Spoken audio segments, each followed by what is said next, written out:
Hi folks, Technivorous here. Welcome to my Cura playlist. Before we get started, hit that subscribe button so you can find your way back here. I update often. That said, as you may have noticed, Cura Settings can be very simple or very in-depth. So I took the time to make a video about each section in the custom settings menu, and I'm going to quickly go over the important settings each section contains and briefly explain them. Are you ready? Good, let's go. This is Cura Settings in 5 minutes or less. Next, let's talk about one of the newer additions to Cura. This is the Mesh Fixes settings area, and a couple of these settings are just added with this version, so I am not too familiar with them yet, but by the time we get to doing the videos on them, I'm sure I will have practiced at them quite a bit. You can see the union overlapping volumes. That is pretty interesting. It says right there, ignore the internal geometry arising from overlapping volumes within a mesh and print the volumes as one. This basically means you can add two models together, touch them to each other, put them into each other, and they will print as one model. You can turn this on and off, and that will basically determine how they interact with each other and whether or not their internal cavities are printed properly. There's also this remove all holes setting, which is something that you can do to keep only the outside shape of something.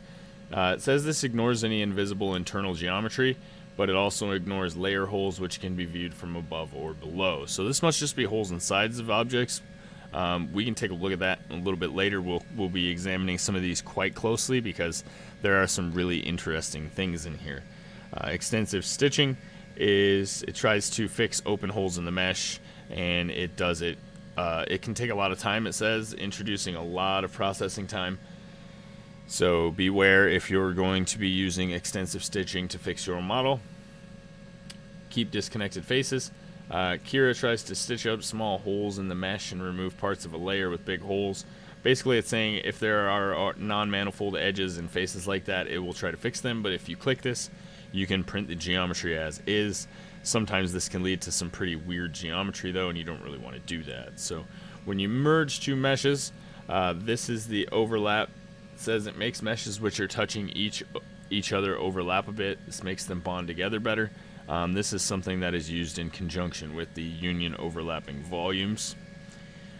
And remove mesh intersection is an option to remove areas where multiple meshes are overlapping with each other. And this is used to put parts together, and we are going to be doing a part-specific video on this for sure. Not only in this playlist, but a separate one as well that will be featuring this option and this option, because those are two things that people have been clamoring to get out of Cura for a while, and now they are right there and ready to go. So there is also a maximum resolution and a maximum deviation. Those are pretty self-explanatory too.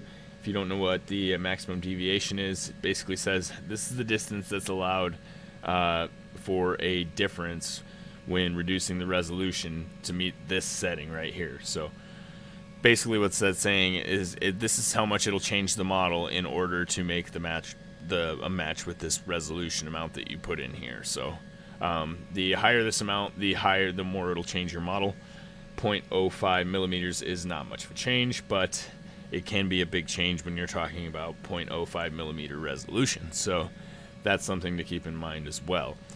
Keep your eye on the Mesh Fixes area. I assume there are going to be a lot of other things to come here. I really enjoy playing with merging and subtracting models. There are some really interesting geometries you can make, and as I said, this in particular, remove mesh intersection, is really useful for subtracting parts of other models. So we will do videos specific to that, and stay tuned for those for sure.